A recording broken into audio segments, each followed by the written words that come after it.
Hey dear viewer, this is Almighty Z, and I'm back with a new treatment for my totally legit medical degree. It's particularly helpful if you're experiencing symptoms such as sore throat, insomnia, and becoming a mindless zombie. And if you just watched the latest Netflix bowel movement, you may have caught this contagious disease I call giving up hope.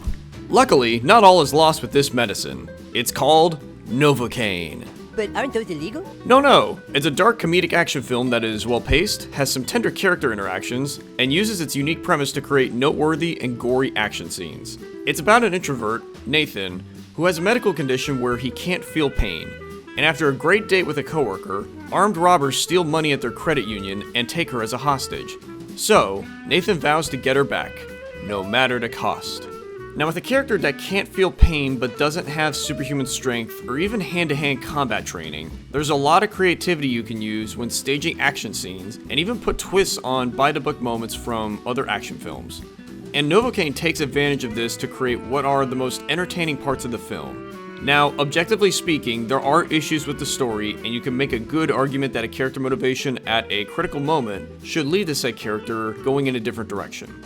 So don't go overdosing on this movie like it's the Shawshank Redemption, just take it as a brief supplement. And now, let's go into this further. You have been warned. 2 days before Christmas, Nathan Kane has a typical day as assistant bank manager. But it changes when his coworker crush, Sherry, bumps into him and coffee spills on his arm. To make up for it, Sherry buys him lunch where she finds out Nathan doesn't eat solid food. And it's because he has congenital insensitivity to pain, a real medical condition where he can't feel pain, so if he bit his tongue off, he wouldn't feel it. And reveals he's had a very sheltered life because of this. Yet Sherry isn't deterred by this and playfully gets Nathan to try her pie of cherry. And despite his awkwardness, Sherry invites him out later that night, showing hints of mutual attraction at lunch. But Nathan resorts to playing games on his PC with his gamer friend Roscoe, who is also his only friend. Being the bro that he is though, Roscoe encourages Nathan to take a risk and go for it, which Nathan does.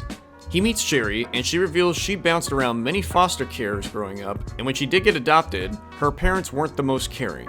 The initial connection between these two is well done in this movie. Aside from the actors' great chemistry and Nathan already being smitten with Sherry, the bond over abnormal childhoods is a great way to make their romance more believable.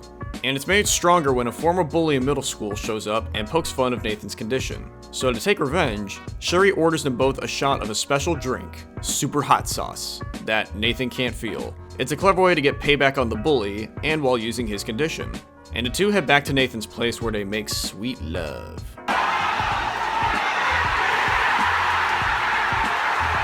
The next morning, Nathan finds Sherry already left him, but he's still over the moon and believes he found his soulmate. But before he can express his feelings to her, the robbers come in, kill the bank manager, get the safe code out of Nathan, take the money, and Sherry with them. And still infatuated, Nathan goes after him in a nearby cop car. He's only able to fall one of the cars, and unfortunately it didn't have Sherry in it. But Nathan confronts and fights one of the robbers in a restaurant kitchen. And this is the first major fight scene that shows his distinctive advantage. Nathan loses with hand-to-hand combat, but by using his wits and the surrounding environment, he's able to burn him with a hot pan and even reach into a deep fryer where the robber's gun flew into to kill him. Over time, these wounds will kill Nathan, but in the short term, it won't incapacitate him unlike a regular person.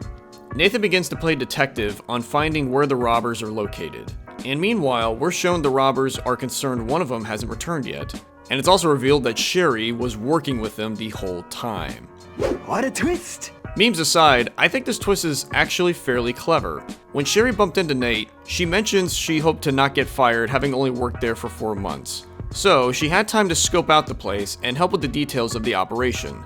And the timing of her pushing for a date with Nathan makes sense because he's an introvert, and tomorrow is the day of the heist.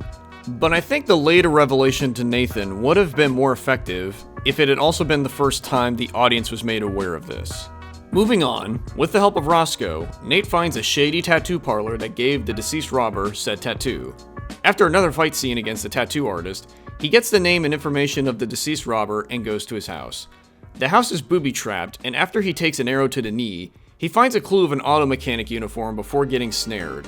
He calls Roscoe for help, and he says he'll be there in 10 minutes. But another robber shows up, finds Nate, and finds out the other robber is dead. Enraged since it was his brother, he plans to torture Nate very slowly. And this scene is also quite entertaining from Nate having to feign pain to buy himself time. It's a nice twist on traditional torture scenes. Eventually Roscoe comes by, and together the robber is subdued. They exchange pleasantries, but then the cops arrive outside.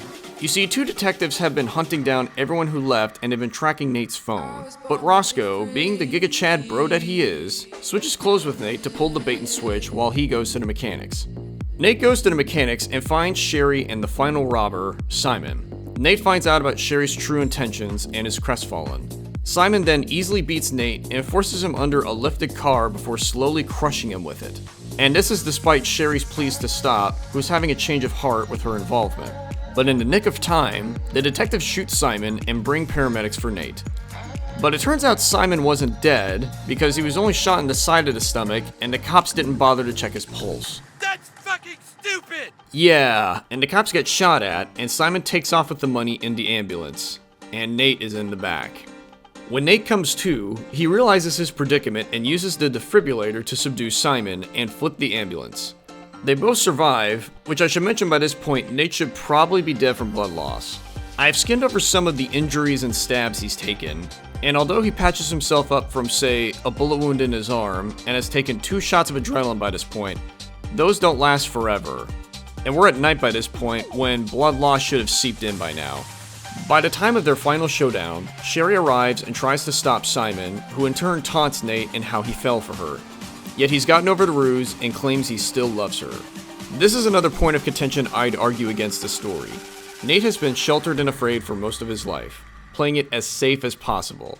Sherry was able to bring fun, safe risk-taking, and romance into his life. But after the reveal as a traitor, Nate shouldn't want to pursue her romantically anymore. This is someone who gave you the first taste of risk-taking that then betrayed and hurt you. I can buy Sherry would regret her choices and still want to be with Nate, but not vice versa. The final fight and rest of this movie should be about Nate completing the journey of taking risks and fighting for himself, not for someone he recently got involved with. But to wrap it up, Nate and Simon fight, and Nate wins by shoving his broken arm bone through Simon's skull. Pretty grisly, by the way. Nate wakes up in the hospital to see his whole body in a cast and a plea bargain from one of the surviving detectives. Another point I'll give to the film's favor is, despite Nate doing the right thing, he did break several laws doing so, and should be reprimanded. But it's a light sentence of house arrest and probation due to his heroics. Nate still games with Roscoe, and sees Sherry during her time in jail. So, like I said, it's not a cinematic masterpiece, but if you're into gory action, I think you'll like it. Trust me, I am partially a doctor. Anywho, thank you all for watching. Expect more videos from me, Almighty Z, discussing more media from A to Z. So long.